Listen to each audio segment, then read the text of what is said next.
বসে দেখতে পেলাম আমার এই সুন্দর চন্দ্রমল্লিকা গাছে একটা অতিথি।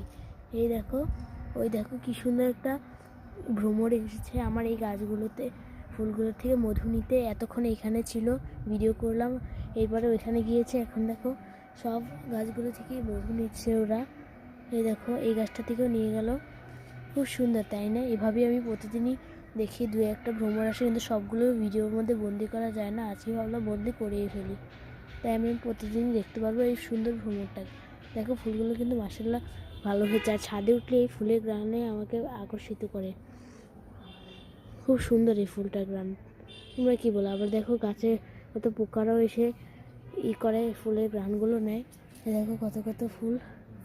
মাশাআল্লাহ, সবাই মাশাআল্লাহ বলতে ভুলবে না। আমার কাছে 2-3টা ভ্যারাইটি আছে, আর 2টা ডাল লাগিয়েছি, ওটা হবে নাকি জানি না। আর দেখো আমার গোলাপ গাছের কড়িগুলো কতটা বড় হয়ে গেছে, কিছুদিনের মধ্যে ফুল ফুটে যাবে। অনেক অনেক কড়ি মাশাআল্লাহ। এই ডালে দেখো একসাথে এতগুলো কড়ি এসেছে, ছোটো বড়, একটা বড় বাকিগুলো ছোটো। এই যে এখানে করি, এখানে করি, মাশাআল্লাহ। আমার গাছটা কিন্তু অনেকটাই বড়। আর দেখো মিনি টগর গাছেরও কড়িটা বড় হয়ে যাচ্ছে মাশাআল্লাহ।